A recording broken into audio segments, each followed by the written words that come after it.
tell you something. Let me tell you. Hey, while this timer going down, y'all can go ahead and like and subscribe on the video. You know what I'm saying? Just go ahead, hit the like, hit the subscribe button. Just go ahead and do one of them things. You know what I mean? What is up, everybody? It's your boy Jay back here again for another video on Real Sports Talk. And today, that was a good game by the Hawks and the Sixers. Philadelphia did take the L, though, in game one. Hawks get the W. I thought I would come in and give my post-game analysis on what I thought would happen in the game and what do I think about this game in terms of the whole series. Now, I do think that, I came into this series believing that Philadelphia was going to win this game in 4 to 5 games. And I'm guessing I'm going to have to take the latter on the 5 games this series, because the Hawks did steal game 1. It was a really good game by Atlanta. They shot the ball incredibly well to start off the first half.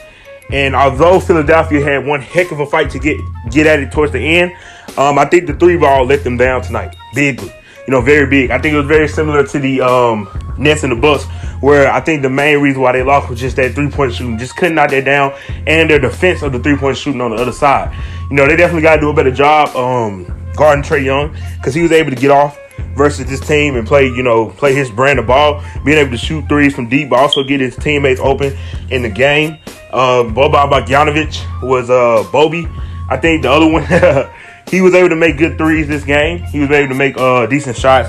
Everybody on the team was able to make good shots and play great offensive basketball. But like I said, I did love Philadelphia's fight. Philadelphia scrapped and clawed their way back into this game. And if it wasn't for some, bad, defensive plays towards the end, I think they would have won that game. You know what I mean? Obviously, you look down and you look at, towards the end of the game when they was coming back. One, Danny Green needs to stop shooting the ball so much. He should not have a green light to shoot that shot on a pull-up 3. He's not that great of a 3-point shooter as he once was. 3-4 years ago, maybe 5 years ago, 6 years ago, that is a given for Danny Green. But nowadays, that's when you should get the ball to Steph Curry, because he is the best shooter on your team. That ball should be in Tobias' hand or should be in Steph's hand when it gets to the end of the game from 3, if you're going to do a pull-up 3, not Danny Green. You know what I'm saying? We saw it. I'm a Lakers fan, so I saw it last year. His 3-point is questionable at times. And when you're trying to come back into a game 1, that's not the guy that you should have shooting 3 after 3 when he hasn't made a 3. You know what I mean? That just wasn't good for them toward the end of the game. And when they did give it to Steph toward the end, he made a big 3 to help them come back.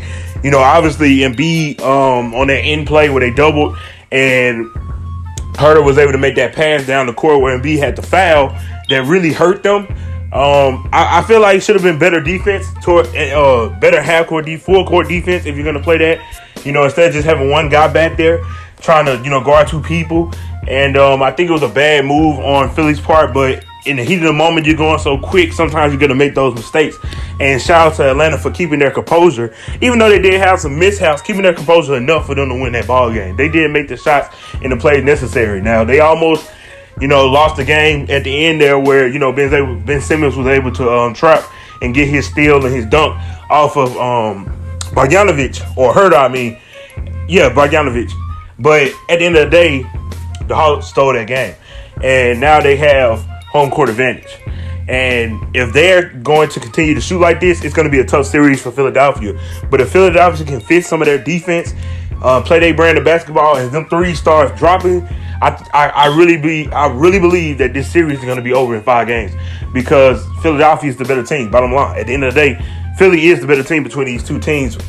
However, you can't let the Hawks shoot that way from 3, because when they shoot like that, they can be as good as any team in this league, and we already saw this. So it's definitely going to be a thing of how good does Philly come out defensively. They need to be a little bit better offensively. The hustle needs to be there. Definitely, like I said, but defense is the key for them to win this series, because you can't make those mishaps versus a team that shoots as well as Atlanta does. Anybody can say, well, they're not going to shoot like that for the rest of the series, but we don't really know. You know what I mean? We don't know, and you can't count on that as a team. That, they're not going to make those shots. No, you're going to have to defend them better. Point blank, period. And that's what I expect Philadelphia to do. But that's all I got to say about it. Y'all let me know how y'all feel in the comment section about the game. Who do y'all think is going to win it, and how many games? And who do you think was the biggest reason for Philadelphia losing and the biggest reason for the Hawks winning? That's all I got to say about it. Y'all let me know how y'all feel in the comments. Peace.